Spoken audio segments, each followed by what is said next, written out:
Munim Siri menerbitkan buku terbarunya, Think Outside the Box, membebaskan agama dari penjara konservatisme. Seperti karya-karya terdahulunya, pemikiran revisionis Islam ini kerap memancing kontroversi. Think Outside the Box menyuguhkan premis bahwa Al-Quran merupakan kalam Allah sekaligus perkataan Nabi Muhammad SAW. Cara pandang ini bertentangan dengan keyakinan kebanyakan pemeluk Islam yang meyakini bahwa Al-Quran sepenuhnya turun dari ilahi lewat nabi pilihannya. Apakah pendapat tersebut termasuk inferiority complex? Apa bahaya racun pemikiran orientalisme dan orientalis? Dan apa obat yang paling mujarab untuk menangkal virus sekulerisme? Untuk membahasnya kami terhubung dengan Ustadz Muhammad Taufik, pengasuh Majelis Taklim Darul Hikmah. Kita sapa terlebih dahulu. Assalamualaikum warahmatullahi wabarakatuh, Ustadz Taufik. Waalaikumsalam warahmatullahi wabarakatuh. Kabar baik, Ustadz?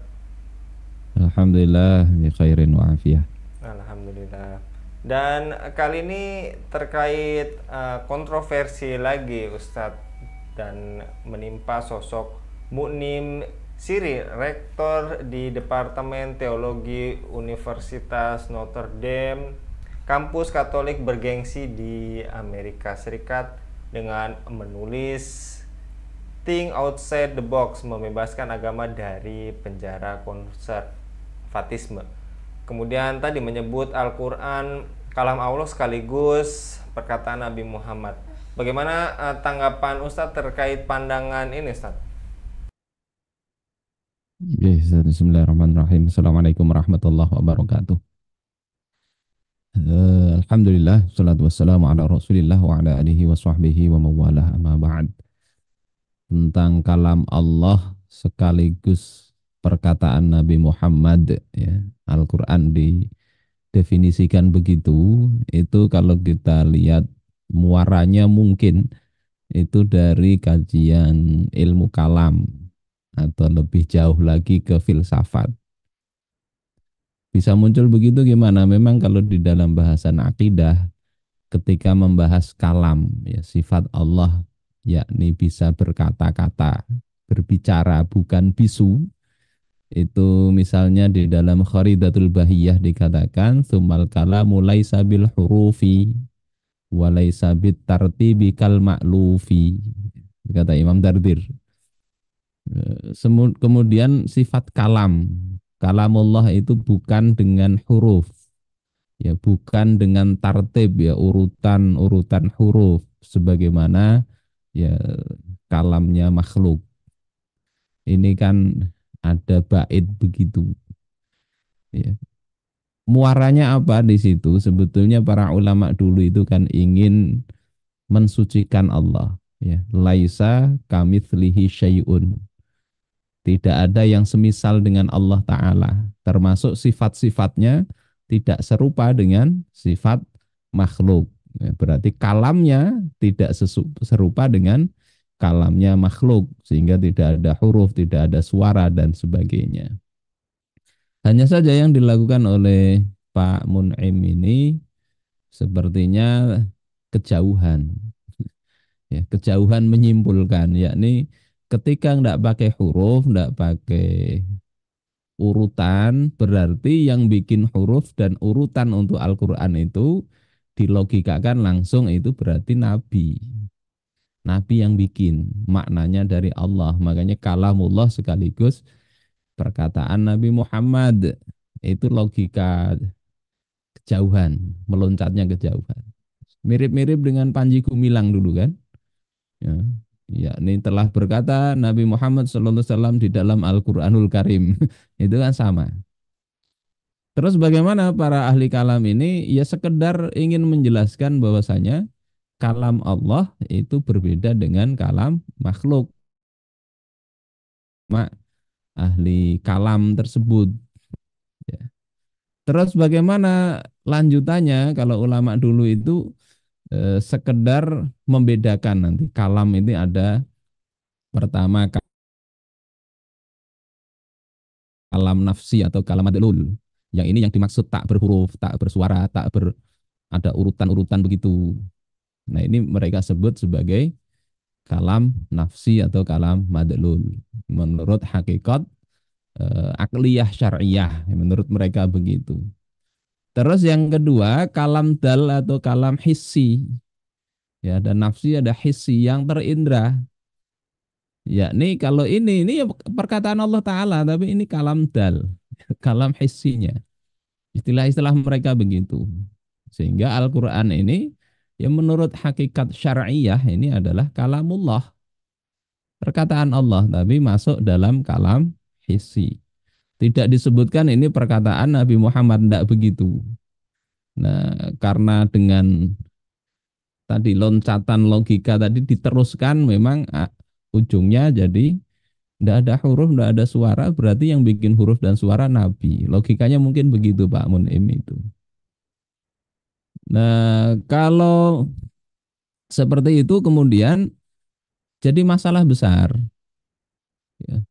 Logika awalnya mungkin pas, tapi logika akhirnya tidak pas. Ya, merembet-rembet kan akhirnya. Ya. Jadi kami melihat ada beda semangat. Ulama dulu itu semangat dalam menjelaskan Allah itu tidak sama dengan makhluk. Kalau ini seperti semangatnya berbeda, berbeda. Karena itulah kita dapati kalau ulama dahulu ya itu tetap mengatakan Al-Quran itu ya dari Allah Ta'ala, bukan makhluk.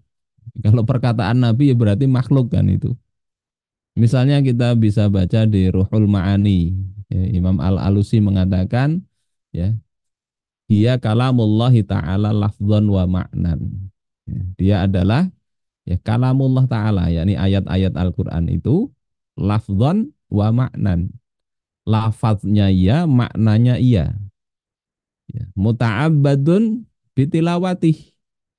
Yang membacanya itu merupakan ibadah. Ya. Alif lam mim, alif satu huruf, lam satu huruf, mim satu huruf. Itu lafat hurufnya itu membacanya beribadah. Dapat satu kebaikan kali 10. Satu huruf begitu di dalam bahasa, dalam hadis Rasulullah Sallallahu Alaihi Wasallam. Semakna ini juga misalnya Manaul Qattan itu mengatakan bahwasanya wal Qur'anul Karim min indillahi lafzan wa ma'nan. Al-Quran Karim itu dari sisi Allah ya, lafzan wa ma'nan. Baik lafaznya maupun maknanya. Ini yang sekaligus beliau bedakan dengan hadis. Termasuk hadis qudsi. Kalau hadis itu maknanya dari Allah, lafaznya dari Nabi sendiri. Karena itu boleh meriwayatkan hadis dengan makna. Ya, kalau Al-Quran kan enggak. Itu pertama tentang definisi ini. Yang kedua, Al-Quran itu kan menantang untuk manusia membuat yang semisal. Tantangannya itu bukan sekedar makna, tapi di lafal, di balaghah, di uslub. Ya, itu yang menjadikan Al-Quran itu berbeda. Ketika lafalnya diubah, meskipun maknanya sama, itu sudah bukan Al-Quran lagi. Ya, sudah bukan Al-Quran lagi. Karena Al-Quran itu makna dan lafadznya dari Allah Ta'ala. Walaupun itu nanti masuk dalam kalam hissi tadi. Oleh sebab itu misalnya orang bikin, kalau maknanya aja dari Allah, lafadznya dari Nabi Muhammad, ya bikin aja sendiri misalnya. Alhamdulillahi Rabbil Alamin. Misalnya diganti as-sana'u lillahi Rabbil Alamin. Maknanya sama. Tapi pakai as-sana'u itu bukan Al-Quran. Tidak sah baca sholat begitu. Kemudian apa baca Qul a'udzu birabbin nas. An-nas itu sama dengan al-bashar. Diganti Qul a'udzu birabbil bashar. Maka itu bukan Al-Quran. Dan seterusnya.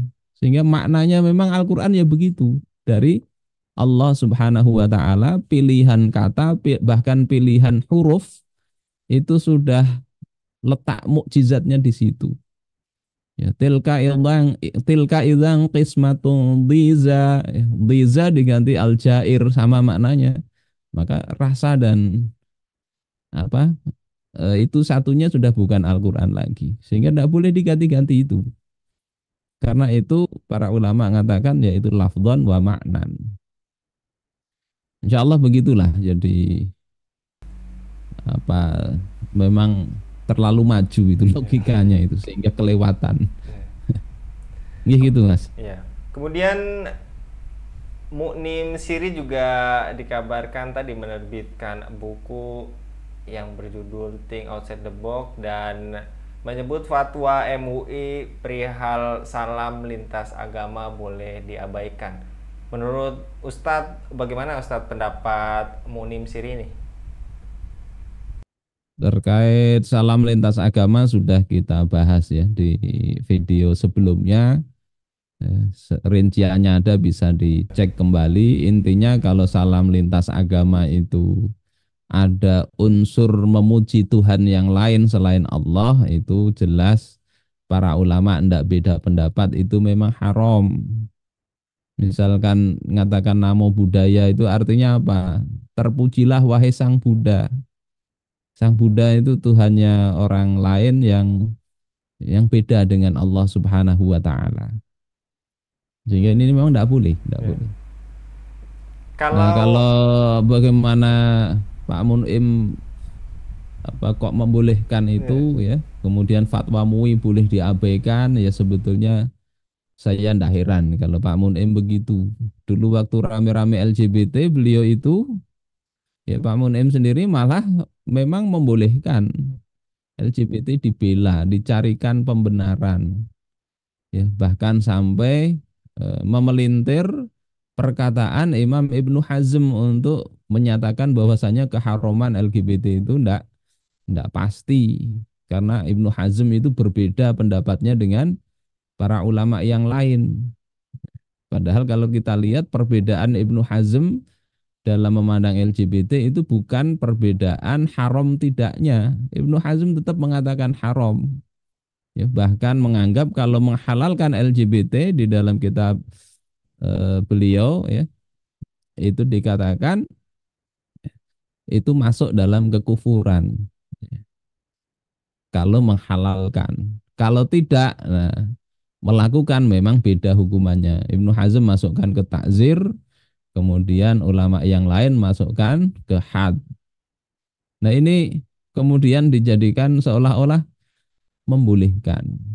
Untuk urusan LGBT aja begitu, apalagi sekedar salam lintas agama. Jadi tidak aneh itu, tidak aneh. Itu Mas. ya.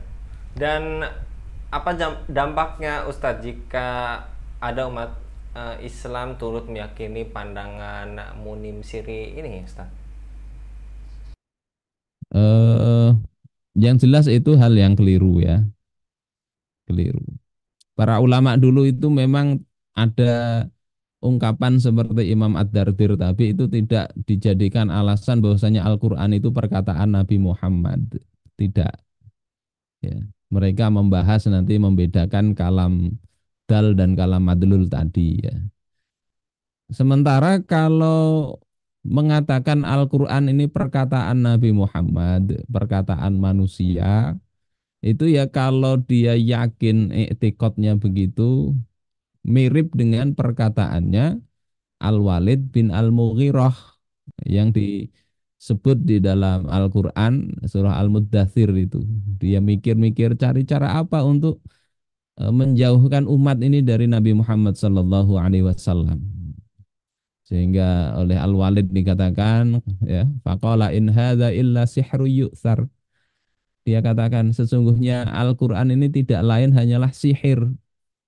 Ya, sihir yang dipelajari dari orang bahari. In hadza illa qaulul bashar. Tidaklah Al-Quran ini melainkan hanyalah perkataan manusia. Nah, ada seperti ini berarti ya sama statusnya seperti tadi, seperti Al-Walid bin Al-Mughirah kalau dia i'tiqadi begitu. Tapi kalau sekedar ya tadi logikanya terlalu maju, lebih maju dari ulama dahulu yang memahami kalamullah itu tidak berhuruf itu, pakai logika yang terlalu meloncat ke depan, ya ini kekeliruan lah, kekeliruan. Jangan diikuti. Jangan sampai nanti masyarakat lebih maju lagi sehingga Al-Quran diganti-ganti hurufnya itu terlalu maju lagi dalam hal apa namanya menggunakan logika untuk perkara-perkara yang mestinya tidak menggunakan logika. Sifat-sifat Allah itu nggak usah dilogi-logikakan. Walaupun kalau kita mau logikakan sekarang ini ya bisa ya ilustrasinya kayak saya ngomong begini sampai di tempat sampean kedengaran. Di tempat sampean ini apakah suara saya atau bukan? Sebetulnya kalau lihat suara saya tidak mungkin sampai ke mana ini di Jawa ini tidak mungkin. Yang sampai ke sana ini bukan suara saya, tapi cuma gelombang, ya, gelombang elektromagnetik. Ya. Kalau di software MATLAB misalnya, gambar itu bisa diubah jadi angka. Nah, angka itu yang nanti ada enkripsinya bisa dikirim. Jadi yang dikirim itu cuma data bukan suara. Tapi ketika ini didengarkan di YouTube, di apa eh, apa ini Zoom misalnya, maka itu adalah bisa dikatakan ya suara saya. Meskipun yang sampean dengar itu adalah suara dari speaker. Orang tidak ada kedengaran suara saya ini. Sampai ke Jawa tidak mungkin kedengaran. Tapi sampai ke sana itu sekedar gelombangnya. Ini sekedar ilustrasi.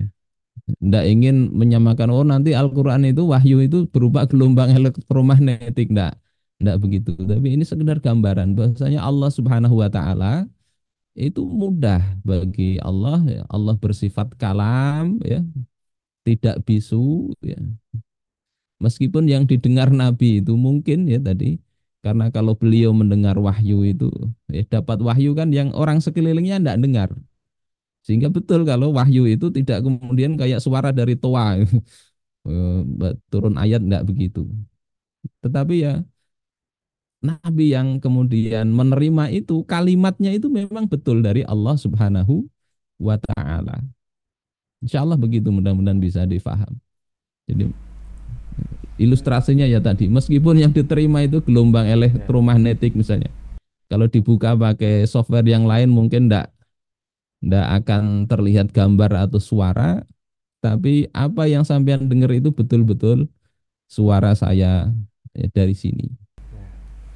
Dan Ustadz, apakah Muknim Siri ini mengidap paham sekulerisme serta liberalisme? Mengingat kalau orang awam boleh katakan ini profesor, ibaratnya ada juga mengambil quote dari salah satu media ini, kalau sudah gelar profesor ini udah setengah dewa gitu. Dan apa obat yang paling mujarab untuk menangkal virus pemikiran ini, Ustadz? Oke, kalau terkait sekulerisme saya tidak terlalu begitu banyak berinteraksi. Kan tinggal dilihat apakah dia mau syariat Islam diterapkan apa enggak. Kalau berarti katakan enggak ya hidup ini sudahlah manusia ngatur dirinya sendiri berarti memang itu sekuler. Manusia lebih tahu aturan dalam kehidupan pribadinya, dalam kehidupan bermasyarakat, tidak usah berarti sekuler. Tinggal dicek aja begitu. Kemudian liberalisme sepertinya kalau liberalisme ini dari apa ungkapan-ungkapan yang bersangkutan itu memang arahnya ke sini. Terus apa obat paling mujarab untuk menangkal virus pemikiran tersebut? Ya, sebetulnya kalau kita lihat background pendidikan beliau ini kan luar biasa. Dari sisi agama ada, dasarnya ada. Kok bisa begini? Ini sepertinya karena salah guru, gitu. Salah guru. Berguru kepada orang yang tidak pernah bersuci, ya, ngajari Islam, ya, tidak wudhu, junub juga tidak tahu. Jadinya ya seperti itu kejadiannya. Terus yang kedua yang parah itu sebetulnya ada pada belajar filsafat ini. Filsafat yang kemudian tidak dibatasi penggunaannya. Logika dia gunakan untuk sesuatu yang di luar jangkauan akal manusia, yakni membahas sifat Allah Subhanahu wa Ta'ala. Sehingga banyaklah apa dari para ulama itu mewanti-wanti tafakkaru fil khalqi wala tafakkaru fil khaliq. Ini ada hadis itu walaupun lemah ya. Berpikirlah tentang ciptaan tapi jangan berpikir tentang al-khaliq, ya, pencipta. Karena kalian tidak akan sanggup memikirkan itu.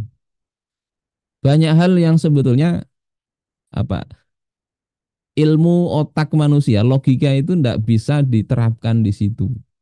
Karena kalau diterapkan di situ, nanti bisa kontradiksi dan ini sudah terjadi sejak dulu. Ya, ada aliran Jabariyah, Mu'tazilah itu kan karena menggunakan apa, mantik ya atau filsafat untuk membahas sifat-sifat Allah Subhanahu wa taala. Nanti kalau membahas sifat Allah kalam tadi pakai logika ya ketemunya begitu. Yang satu ingin mensucikan Allah sehingga kalam Allah itu tidak ada suaranya, tidak ada hurufnya, tidak ada urutannya. Nah, itu karena tidak sama dengan kalam manusia. Orang lain dengan logikanya juga. Ya, kalau menganggap ilmu Allah, kalam Allah, sifat Allah itu seperti dalam lingkungan apa lingkupan pengetahuan manusia. Kalau dikatakan tidak ada suaranya, tidak ada hurufnya, tidak ada urutan hurufnya, tartibnya tidak ada. Terus apa bedanya dengan bisu?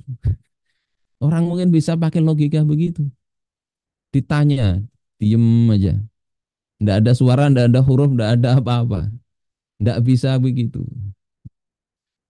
Kalau sekedar pakai logika bisa dua kesimpulan itu.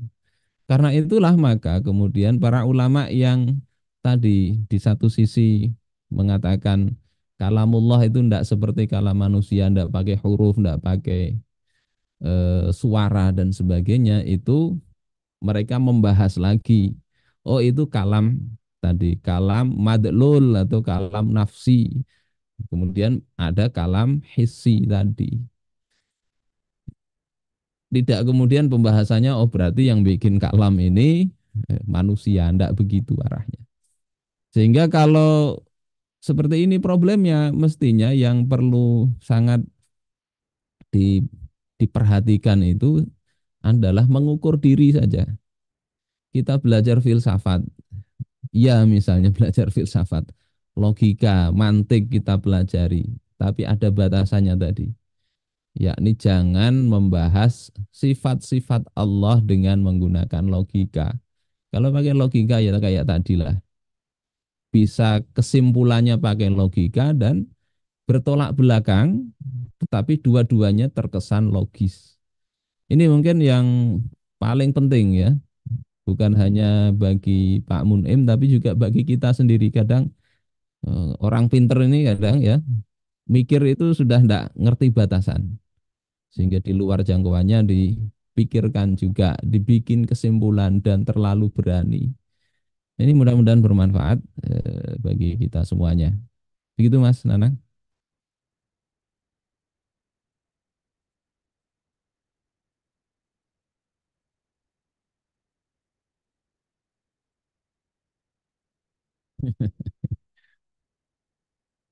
Ustadz Taufik, mudah-mudahan Ustadz Taufik senantiasa dilindungi oleh Allah Subhanahu wa taala dalam setiap aktivitasnya.